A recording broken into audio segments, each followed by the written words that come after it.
Mr. Wainwright, thank you very much for coming to the committee, and thank you for being understanding about the timing of the evidence session today, and us having to rearrange it because of the timing of business in the House. My pleasure. Thank you. You'll be aware we're obviously conducting a series of evidence sessions around the implications for different aspects of security and policing of the Brexit negotiations. Be very interested to hear your thoughts on what the key issues are likely to be. But perhaps if you could start by just telling us what the different models and arrangements are, because we know that obviously there are a series of other countries that have arrangements with Europol from outside the EU, and it'd be very helpful to understand what you see from a purely policing and security point of view as being the most significant differences. Okay, thank you. Yes, we have, in fact, as of today, operational agreements, as we call it, with 19 non-EU member states, including the United States, Norway, Switzerland, Australia, many in the Western Balkans. These operational agreements give considerable benefits to these third parties, but not quite the same as full members. Let me explain. As with full members, they have access to our communication network that we call Siena. So they will have multiple access points, also in their home jurisdiction. As with full members, they are able, therefore, to exchange information with all other members, and indeed with Europol, and interrogate its databases. And as with full members, they are entitled to station liaison officers in the headquarters who have free access to all other liaison officers. In fact, we have 213 liaison officers from 42 countries now at Europol. And they have access to our analytical work as well. Now, the difference is they don't have direct access to our database, so they may channel information and make inquiries of our databases, but in the case of third parties, it's through a Europol unit, whereas in the case of full members, they have direct access, even from the field, so in terminals, for example, around the United Kingdom. They have no regular members of the Europol staff, so the only Americans and Norwegians that we have in the building are liaison officers. We have 17 British liaison officers, but also some 49 other British officers, including me, of course, that are employed directly by Europol. So there is a greater leverage and influence on a day-to-day basis on the way in which Europol works, of course. They do not lead any of our operational projects, subject to the unanimous agreements of all member states. Third parties can join those operational projects in our different areas, but they cannot lead them. They're also not entitled to have membership of our governance instruments, in particular the Europol Management Board. That equates to very effective operational arrangements, but not quite the same, as you might expect, as our full members. Now let me come on to the special case of Denmark. And you will be informed of this already, caused by the result of the Danish referendum. It means that the new Europol regulation, which comes into force on the 1st of May this year, to that Denmark will not become a regular member thereafter as a result of its national referendum. To mitigate the effects of that and the impact it might have on Denmark, but also on Europol's work, a political agreement has been drafted and is going through the process of being ratified by all parties, agreement between the European Council, the European Commission, and the Danish government itself. This is a hybrid arrangement, I would say, and it reflects the fact, of course, that Denmark is not becoming no longer a member state of the European Union, so it's in this hybrid situation. It will not have direct access to our database, but it will have an observer status on our management board, for example. It will continue to have liaison officers, so it's a hybrid position, somewhat between a full member and a third party. Now, if you forgive me for answering the question in a very long way, I do want to raise one other important point that is often overlooked. The cooperation agreements that we have with these 19 countries, of course, set a possible precedent for the United Kingdom to follow. It's a tried and tested route. However, very importantly, all 19 were concluded under existing regulatory arrangements at Europol. Those arrangements materially change when our new regulation comes into effect on the 1st of May. And the UK may be the first country, therefore, to seek operational cooperation with Europol under these new arrangements.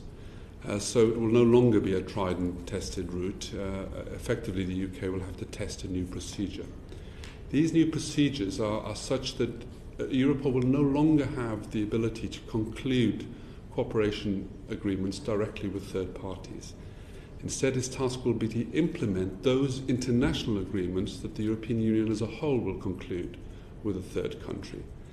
And there are two possibilities for those operational agreements with Europol to be concluded under our regulation. One is an international agreement of the European Union with a third party that currently exists under Article 218 of the treaties, and that could include, for example, the Justice and Home Affairs chapter. Or secondly, a data protection adequacy decision of the European Commission could be applied in a specific case. If either of those conditions are met, then Europol could conclude an operational arrangements with our third party with the purpose of exchanging operational information, for example. Now, neither possibility have been used before because the regulation is new, of course. And indeed, in regard to the data protection adequacy decision, until now, it's only ever been used on civil matters. And it's just as a result of an EU directive from last year that it can now be applied on police matters from 2018 onwards, and that's what creates this possibility under our new regulation. So, could you just clarify on that particular point? You said there were two ways to do it. The one was through agreement with the EU Commission, the other was through a data adequacy route. So the first one is an international agreement between the EU as a whole, not just the Commission, negotiated by the Commission, but between the EU and a third country. There are a number of those agreements already in place. And the second one is specifically a data protection adequacy decision for the purposes of police cooperation. And in that case, never been used before, only used on civil matters. So this therefore will take the UK into a new territory. What's really critical for the UK, I think, is the question, which certainly I can't answer today, as to whether or not the negotiations under the Article 50 procedure will result in agreement that effectively takes the form of one of these two options, or whether or not one of those two options has to be negotiated and concluded separately. I can't answer that. But it's an important issue, of course, because of the need to avoid a cliff edge scenario at the point at which the UK leaves the European Union. So this is an important point, and it shows that we have a history of concluding effective arrangements. We will draw on that history, I'm sure, by means by which we can hopefully conclude an agreement with the UK, but the modalities will change, and that creates perhaps a little bit more uncertainty. And even on the tried and tested routes, how long do they tend to take? Well, in the case of the 19, on average, at least 2-3 years. In the case of Denmark, however, just a matter of months. So it depends on the political expediency, I guess. And again, just going through the key things that you described as being the differences, how significant in practice are they? So if we don't have direct access to the databases and have to go through a Europol process first, what in practice is the difference? Is that just, somebody pressing a button 2 minutes later, or is it a whole process that takes a long time? What difference in practice does that make? Well, there's a time lag, of course, and because the request to search in the database comes from Washington, D.C. to the representative in our head office. He passes it on to our unit, and we find a hit, and it comes back down the channel. So there is a time lag. We've improved the efficiency of the process to minimise that, of course.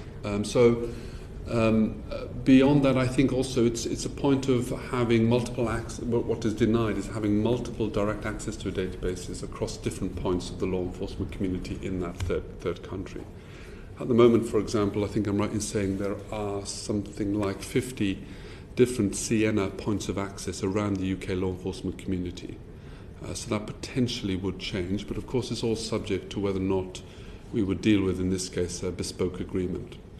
So is there any analysis that's been done about what the scale of the impact would be should the UK have one of those indirect access models compared to what we have at the moment in terms of the scale of the number of requests we make to the databases? No, we haven't done detailed analysis yet on that, Chair. I think it's fair to say also that we are concerned at Europol about the impact that will have on the business processes even of our own organisation, given that we would be dealing with a country that at the moment is one of the most active users of our platforms, our communication systems.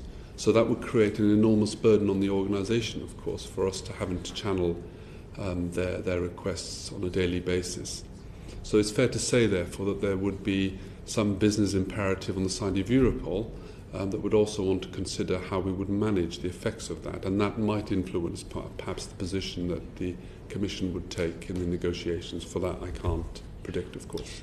And the issue about whether it's not having British officers on the management board or not having British officers employed directly by Europol or not being able to lead teams or lead projects or lead investigations. Sure. How significant is that? Well, I think it is important. That is more significant. So we have in the EU at the moment in the fight against serious and organised crime 13 top priorities and operational projects that are running in quite a substantial, complex form. The United Kingdom is leading or co-leading approximately half of those already, and in areas that are important to the UK, such as cybercrime, migrant smuggling, for example. I've been invited to join the Prime Minister's Modern Slavery Task Force, and from that I've been able, therefore, to give some possibility for that task force to reach through Europol into its wider international network. So these are examples of the way in which the UK is currently leveraging quite effectively the ability to use Europol as a European-wide network to advance its priorities.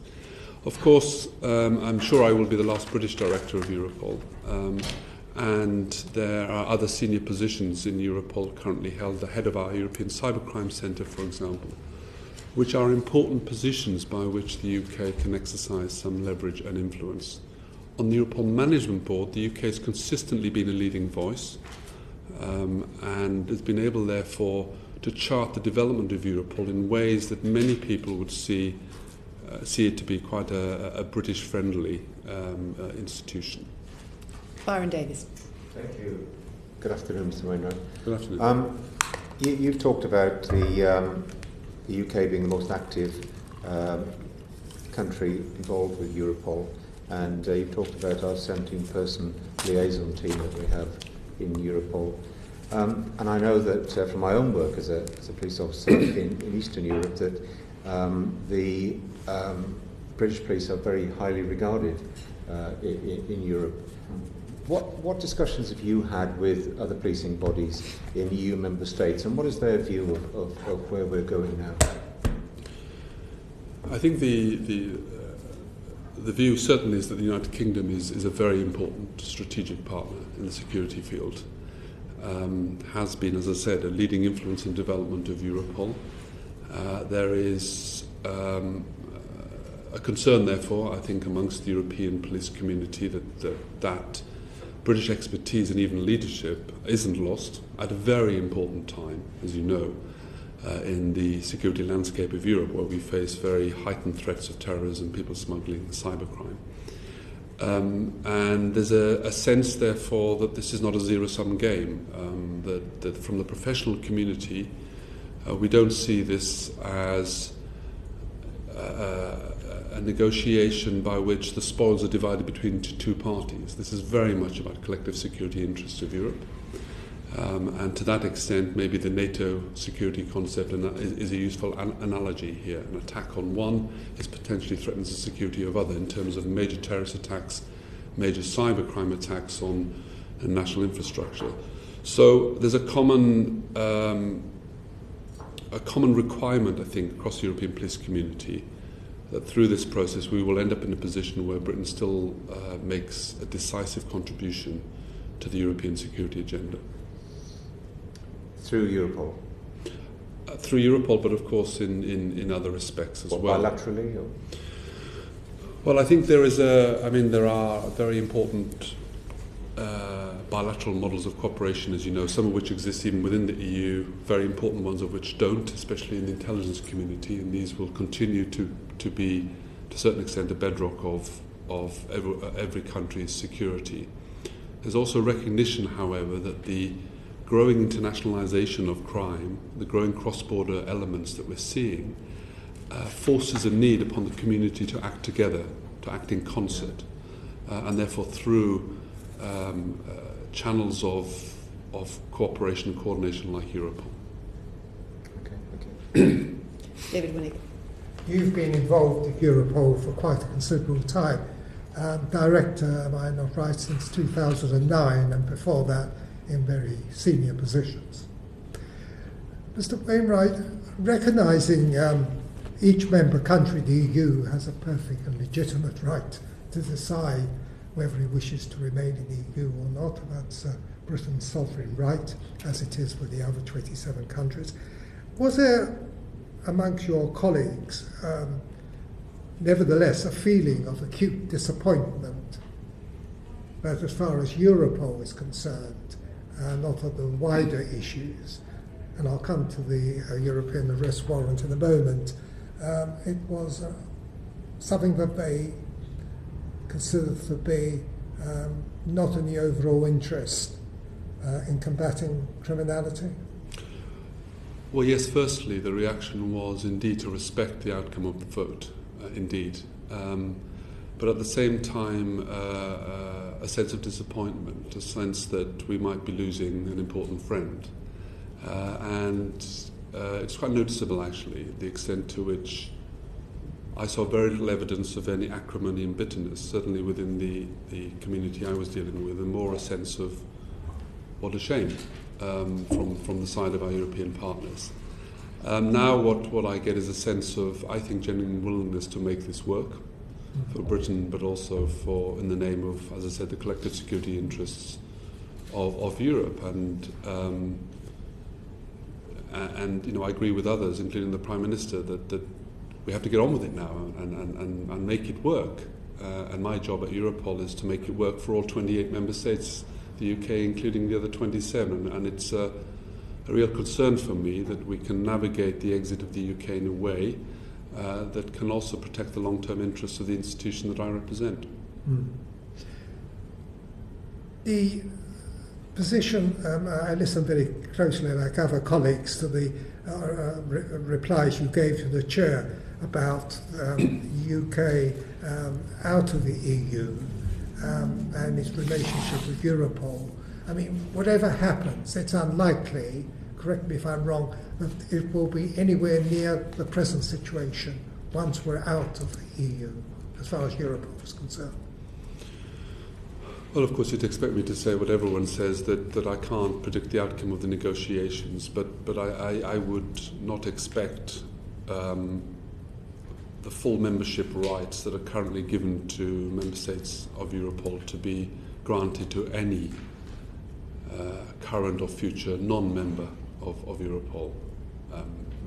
I would expect the qualitative difference that currently exists today to continue to exist in one way or another with any future arrangements with non-EU member states. Of course, the Danish model shows that not always one size fits all, and there maybe is the rub of what might happen during the negotiations. One way or another, in your view, is really at this stage, with Article 50 being triggered, I mean, is probably the only way one can look at what may happen. Yes, I think it's unlikely, especially that a non-EU member state could have full governance powers, for example, or a share of the full governance powers as member states do. I mean, that is unlikely. But who's to know? I mean, and of course, even in my position, I can't possibly predict what may or may not be on the table at the start of the negotiations and off by the end of it. Right. Now, when the Prime Minister was Home Secretary, indeed, in evidence which she gave to us, she put much emphasis on European arrest warrants and said how important it was. It will change, were it not. I'm just seeing her. She put it rather colourfully, if that's used the expression. I'll quote in a moment. I have it here. She said, losing access, this is her words, to the European arrest warrant would result of the UK becoming, quote, a honeypot for all of Europe's criminals on the run from justice. An exaggeration?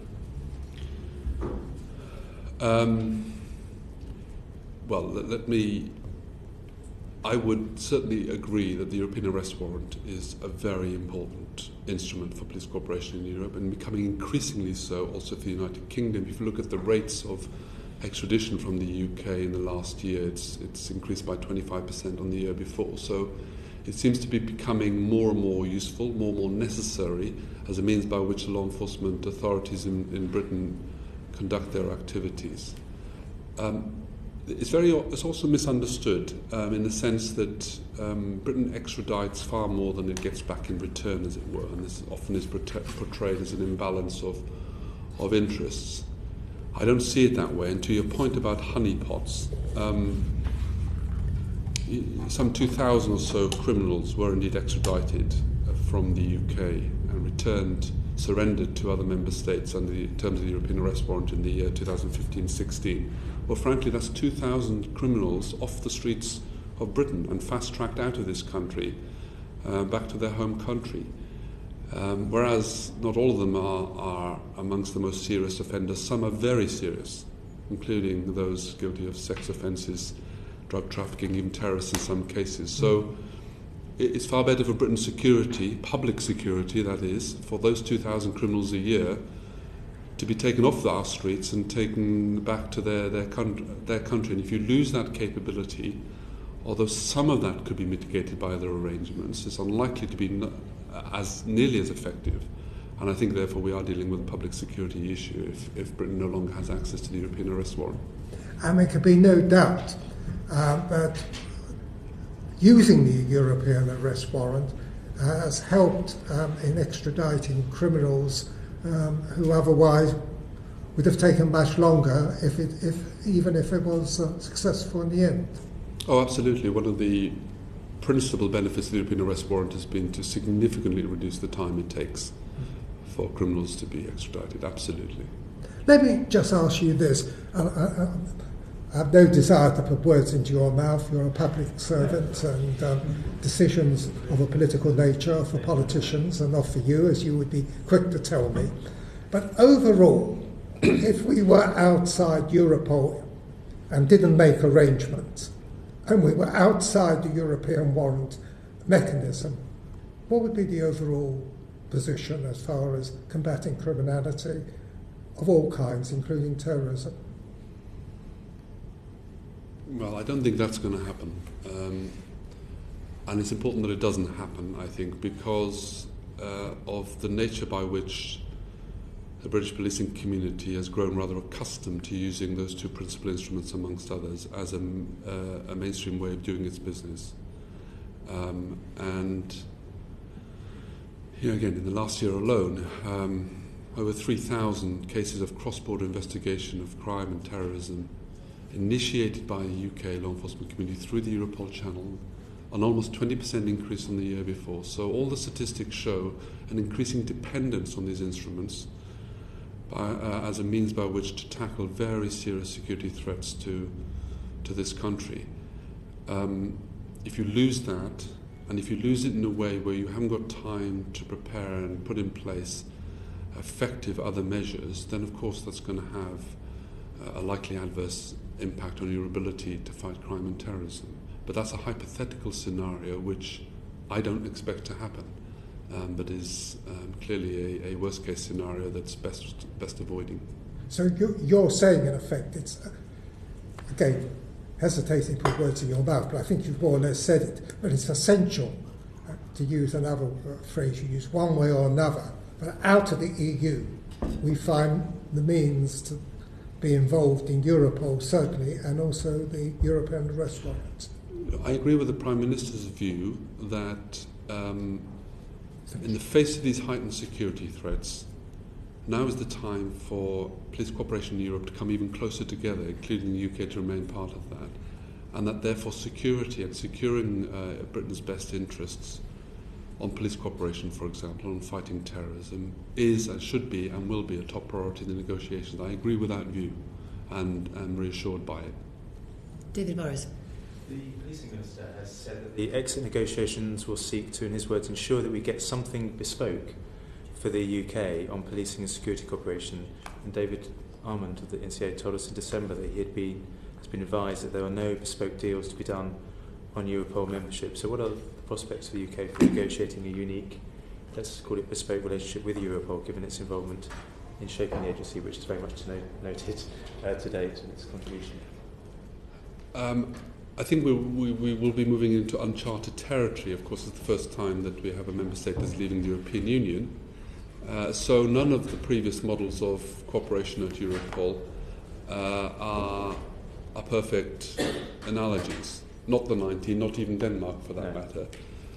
So to that extent, it will be a new model of cooperation, and not least because our new regulation introduces this different way by which agreements will be concluded. So for all those reasons, we're dealing with a brand new set of circumstances, which may therefore end up in a different result to those that we have now. But it's entirely a hypothetical situation, and it depends, of course, on the negotiation and the overlapping interests that will affect those negotiations. But those looking in on this, whether it's academics such as Steve Pears, ethics, or indeed Julian King hinted at this with the Lord's EU Committee, said that money is bound to be part of any negotiation. So is there potential, perhaps, let's call even the funding gaps in relation to Europol, the UK, filling those gaps, you could call it cash for access, or indeed expertise for access, such as the obvious intelligence expertise, not least in terms of counter-terrorism that the UK have. Would you say that those will be crucial in relation to the final unique deal? Possibly, and that's formed part of the Danish model that has been drafted and proposed. So that's possible. Although until now, it's not been common practice for Europol to send a monthly bill to our third parties. How much was the monthly bill for the Danish? I think it's a formula that's based on a proportionate amount of the overall Europol budget based on its gross national income compared to other countries. And finally, just on the bespoke deal, could it be possible to do it on a needs base in relation to our dependence on particular elements of Europol, and then obviously negotiating in relation to some of the quid pro quo in terms of our expertise that will be there in any event, but where there could be some shared elements? Well, we have bespoke arrangements now in that sense, in that for all 19 of our countries, you see a different model of cooperation. Well, in fact, you see a different implementation of it. So some are active in all of our project areas, some of them are active in only a third of them, and so on. So it's bespoke in the sense that to one country, being fully engaged in our project on heroin trafficking is more important than that on people smuggling and so on. So the UK will be able to, I think, to make sure that its engagement with Europol will continue to be in the what follows the priorities of Britain. Okay.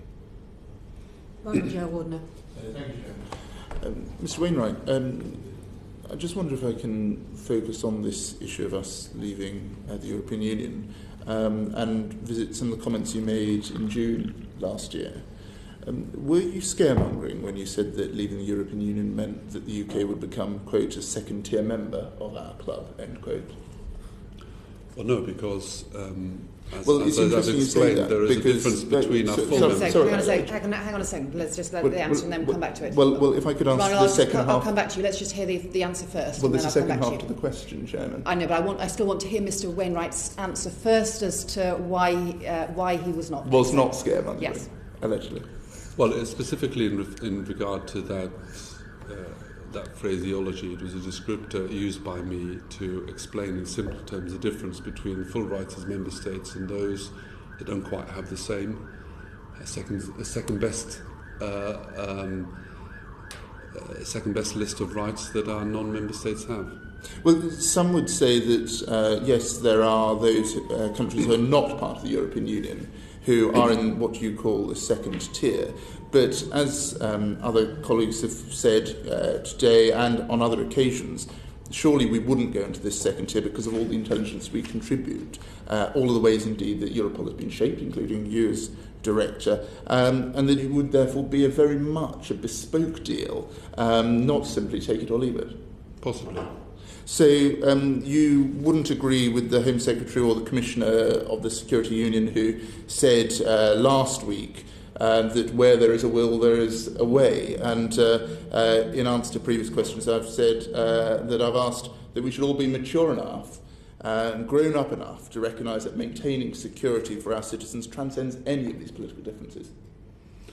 Well, whether there's a will, there's a way. It cuts across 28 different member states that will have a different view on that, of course. I think to answer your question, I think it would be naive for us to expect that there will be no political calculation applied by any party to any part of this negotiation. But I agree with you in the sense that in the end, because of the prevailing interest to maintain collective security, in the end the grown-ups in the room will probably ensure that those interests are maintained. They can still be maintained, however, without necessarily ascribing to the UK full memberships of Europol. I mean, there are so many different possibilities. A bespoke deal, one could say. A bespoke deal that is not quite the same as first tier, indeed.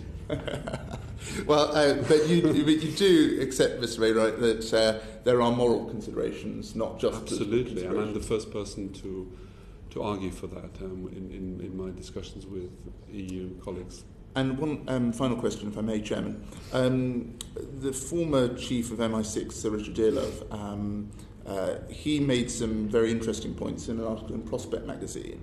And the Guardian reported that you responded saying that it was 10 years since he led what is widely regarded as one of the most professional security services in the world, and that his arguments didn't stand to much scrutiny.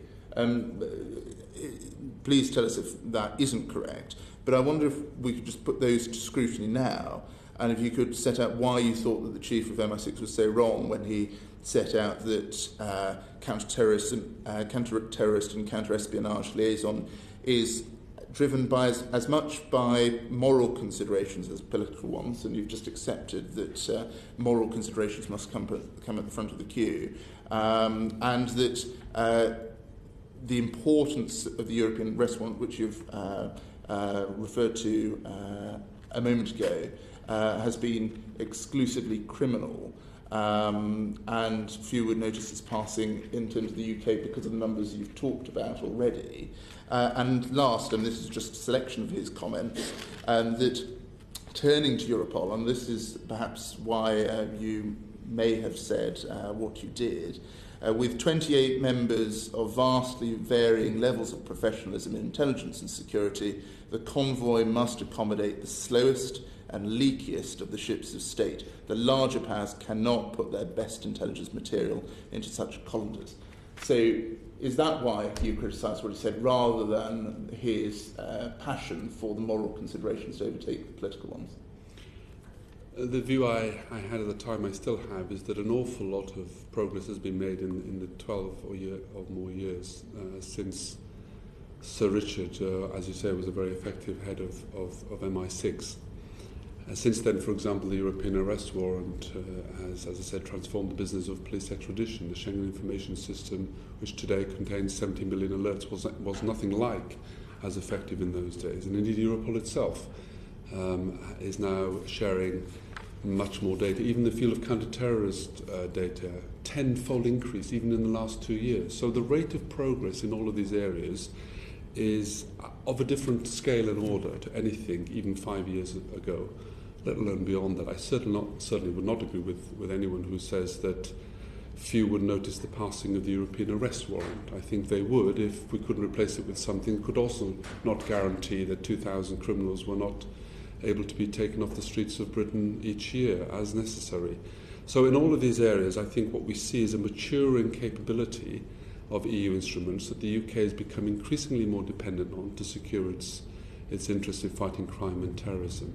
Not so mature, of course, that it's exclusive in its use by the UK. Indeed, and I am also absolutely accept, being a former member of the intelligence community myself, the vital work and importance of the intelligence cooperation that is done outside the EU framework. But again, this is not a zero-sum basis. The UK does a very good job, actually, of maximising its strength, its world-leading strength in the intelligence community, whilst also receiving complementary capability from its access to EU and other police cooperation instruments. As a package, it's formidable, but as a package, it's formidable. Thank you very much, and thank you for the reforms that you have implemented in your time as Director. Thank you. And just to follow up on that, Mr. Wainwright, if you, it's clearly intelligence cooperation that takes place between security agencies, including on counter-terrorism. Would you say when it comes to dealing with cross-border crime or trafficking that the cooperation there was led by the intelligence agencies or by the policing and Europol arrangements? No, I think it's fair to say that on counter-terrorism, the UK's primary interests have been leveraged through the intelligence community and that cooperation. But on fighting organised crime, as your question suggests, I think it's the balance has been more from benefits from the EU systems of cooperation. On the UK's bid to advance the cause of fighting modern slavery across Europe, for example, on migrant smuggling, on cybercrime in particular. And as I said, we have a British head of a European Cybercrime Centre, a centre that is now running some 200 very high-profile investigations each year, and is probably involved in all of the most important cybercrime investigations, not cybersecurity necessarily, but cybercrime investigations that happen in Europe today. Now, these are yielding significant benefits for the UK and other member states. And so I think, yes, in regard to fighting crime, serious crime, I do think that Europol and some other EU instruments have indeed had a special role in supporting the UK. So in terms of our overall public safety and security, you couldn't substitute for the policing arrangements with intelligence arrangements instead? I've heard others say that Interpol can provide a substitute. It's not designed actually to provide a substitute. Europol and Interpol are 90% different, if not more, in terms of what they do. Interpol is also a very important platform for cooperation, but both organisations provide complementary strengths. Interpol would not be able to substitute for Europol's ability to do high-end analysis work. Intelligence cooperation does not have anything like the databases that we have. So that's not really an effective substitute. The only effective substitute would be a return to a network set of bilateral cooperation arrangements, where the UK would have to build up again a network of officers in Paris, Rome, Berlin, for example, which in Europe at least has been reduced in recent years because of the rather more efficient way of doing business through a central portal at Europol. James Berry. Thank you very much for coming, and thank you for our trip to The Hague, which Yes. we very much enjoyed. And when we were there, we spoke to the US team that were there, and I think that they echoed a point made by the chair that they don't have the instantaneous access that full members like the UK do. But from recollection, they said the access was fairly prompt. Yes. And that, no doubt, is because you run an efficient operation. So it's not instantaneous, but it is still prompt. Yes, it is, and I stressed earlier that we because we're dealing with very important issues of the need to quick-fire exchange intelligence in fast-moving cases, then we've tried to optimise the efficiency of those arrangements as much as possible. So that is true, but it remains the case that the access is not as direct and immediate. With respect to the access to information systems like SAS2, and PROM, it seems to me that in the negotiations that there are two issues. Firstly, the issue, sort of in principle, of allowing the UK to have access as a non-Schengen, non-EU member state to those systems? And secondly, and most importantly for our discussions, the UK satisfying the European Commission that its data protection arrangements are adequate to meet EU standards, something that the US does at the moment. Would you agree with that? Yes, that will be an important consideration, yes. In October 2015, the system by which the US satisfied the European Commission that it met European data protection standards, safe harbour, was declared invalid by the ECJ. And there was a 4-month gap until February 2016 when the compliant EU-US Privacy Shield came into force. Mm-hmm. And I want to ask whether in that 4 months there was an issue with the US sending or receiving, particularly receiving data through your systems. No, there was not, and that's because the data protection adequacy arrangements were satisfied directly by virtue of the operational agreement that Europol concluded with the United States in 2002.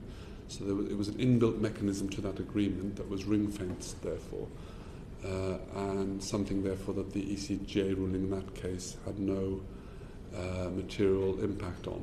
It's fair to say, however, of course, the arrangements are changing in the future, and ECJ does have more jurisdiction over certain Europol matters in the future. But in answer to your question, no, it had no material effect. So we wouldn't be saying, were we to leave the EU and therefore to leave certainly our current arrangements with Europol, we wouldn't have that kind of existing framework like the US did. So we would have to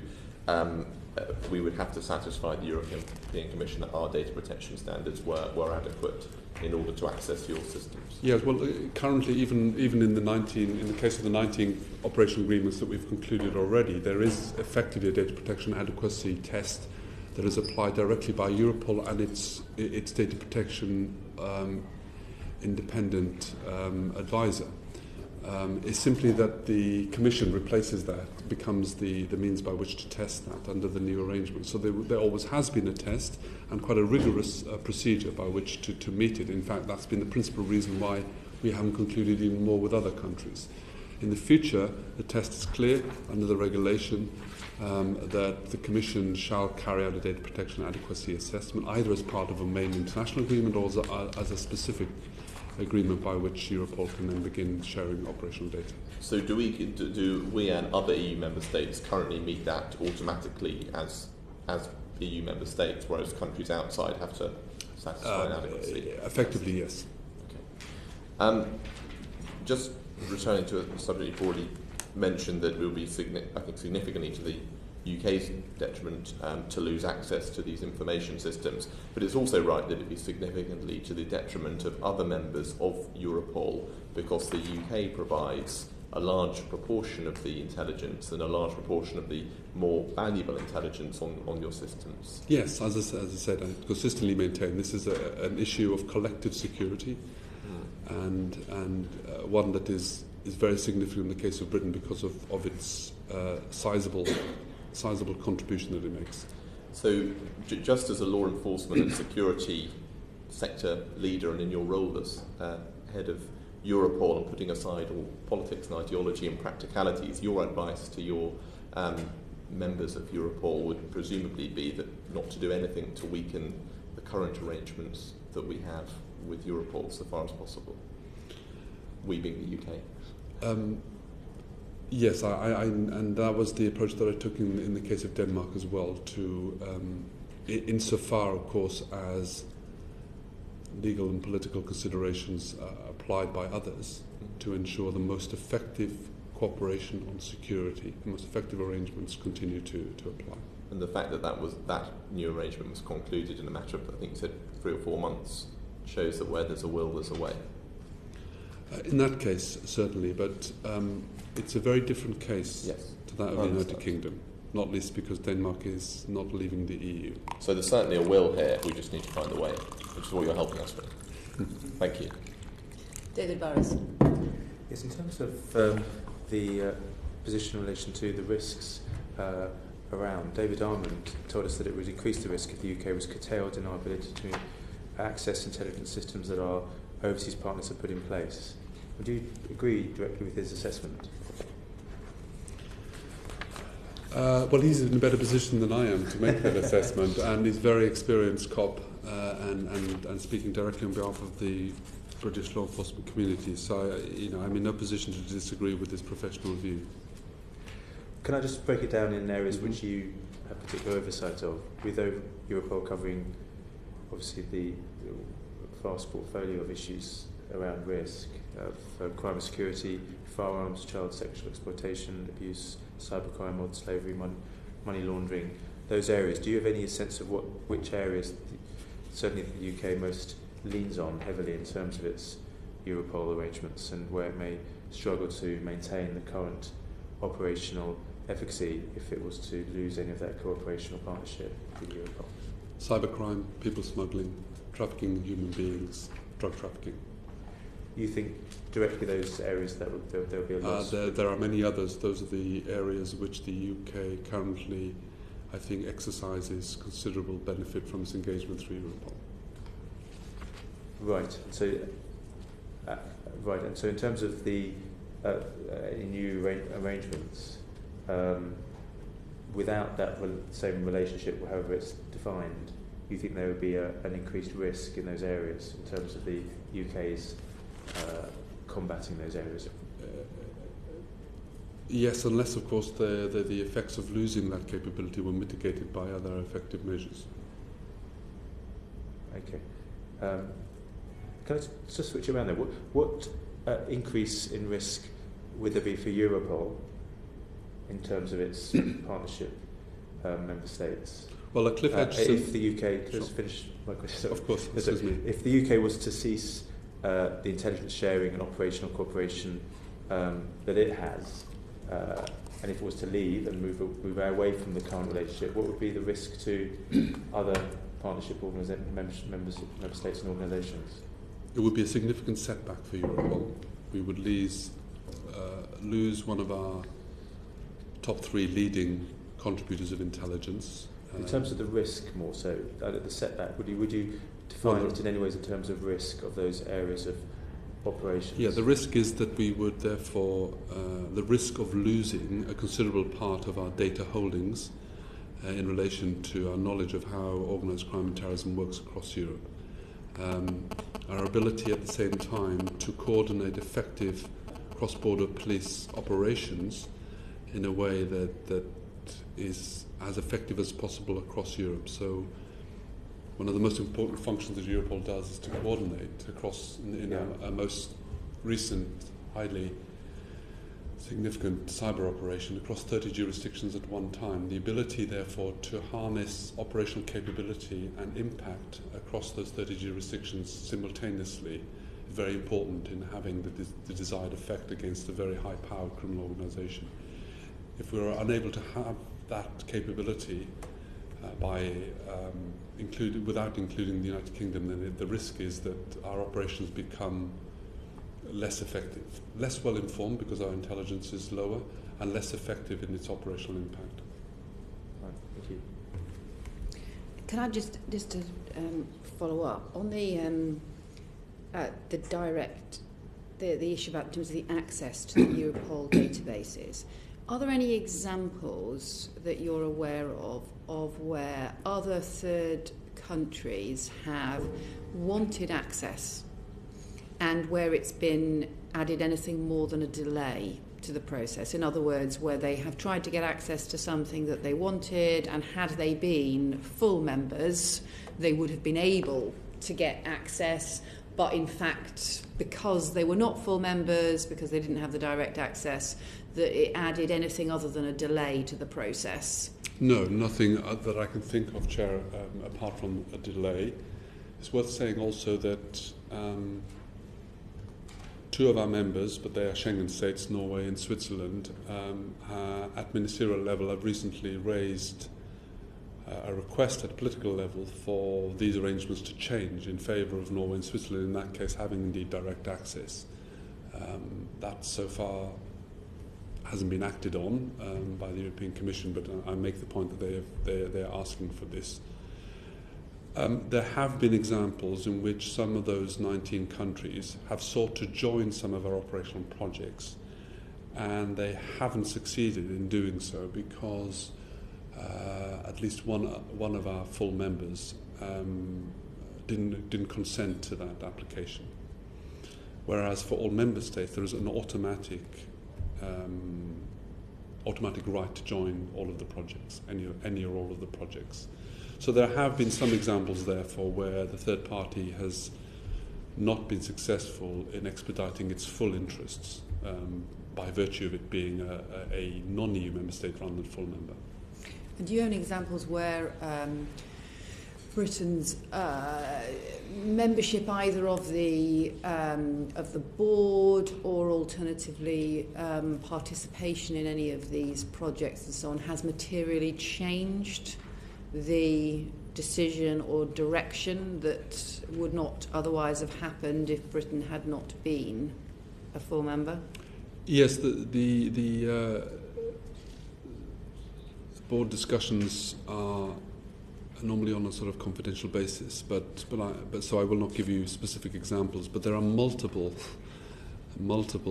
occasions in which UK's contribution to really important corporate level decisions by the board has made a big difference.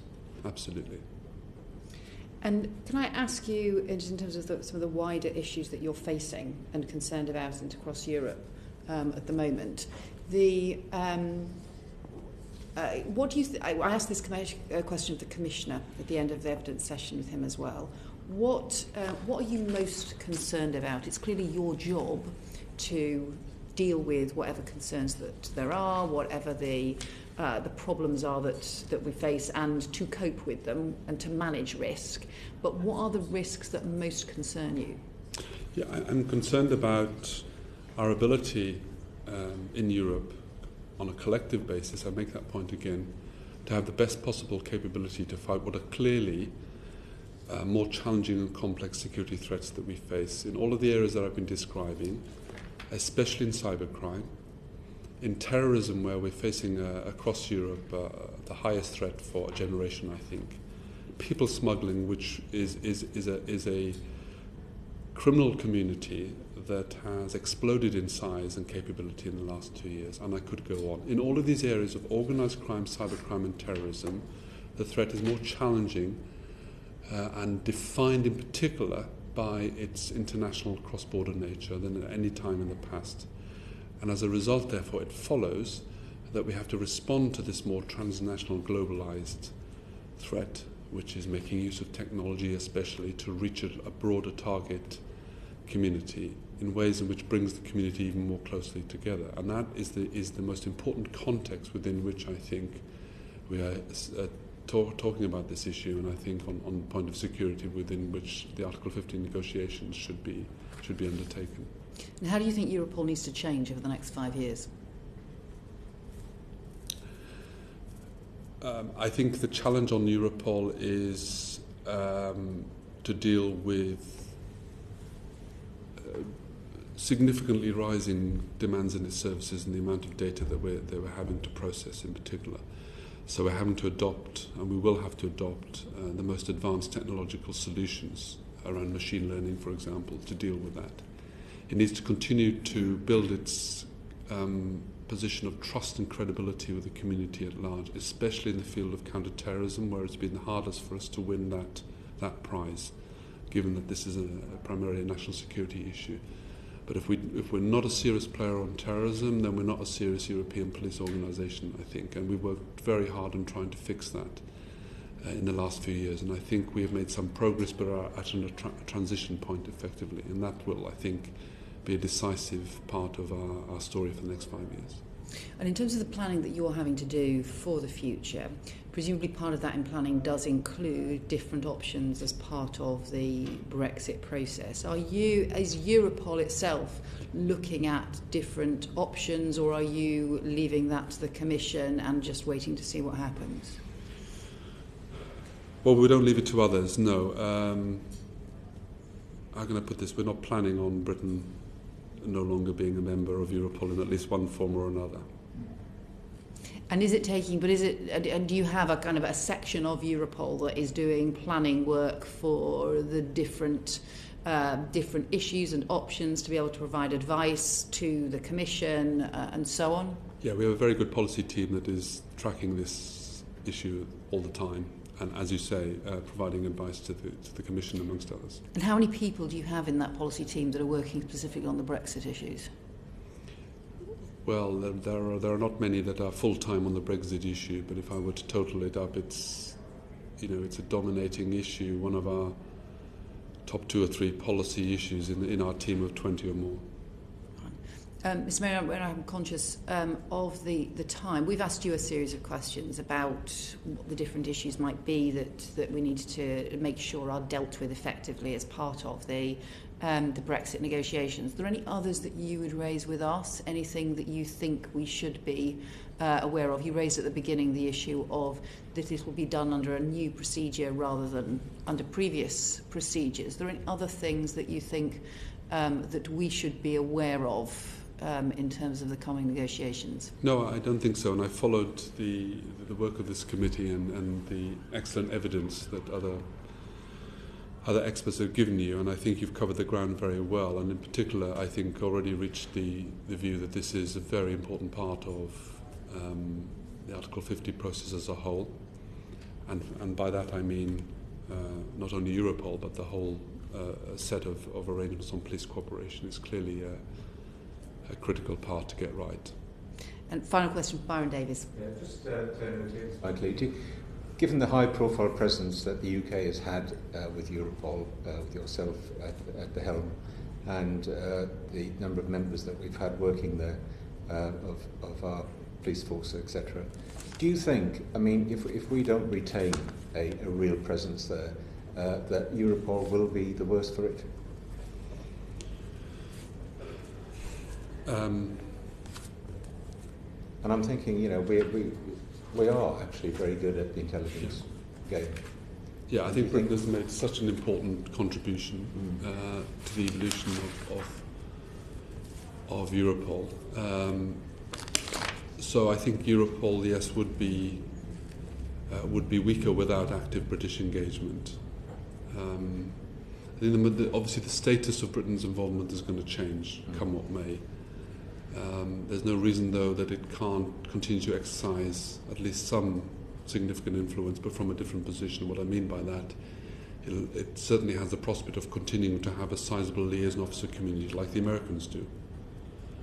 And with a large British and a large American liaison officer community in Europol, that's actually quite a strong partnership as well. But it will not be one that has direct influence over the governance of the organisation unless a bespoke deal agrees on something else. Mr. Wainwright, thank you very much for your evidence. You have always been a very helpful witness to the committee, and you will know the committee has, I think, recognised and welcomed many of the changes you have already made to Europol. Clearly, the next 12 months is going to be a very significant one, both for Europol and for British policing, and we hope that as and when necessary you'll be able to give evidence to us again should we so need it as part of this process. But we very much welcome your evidence.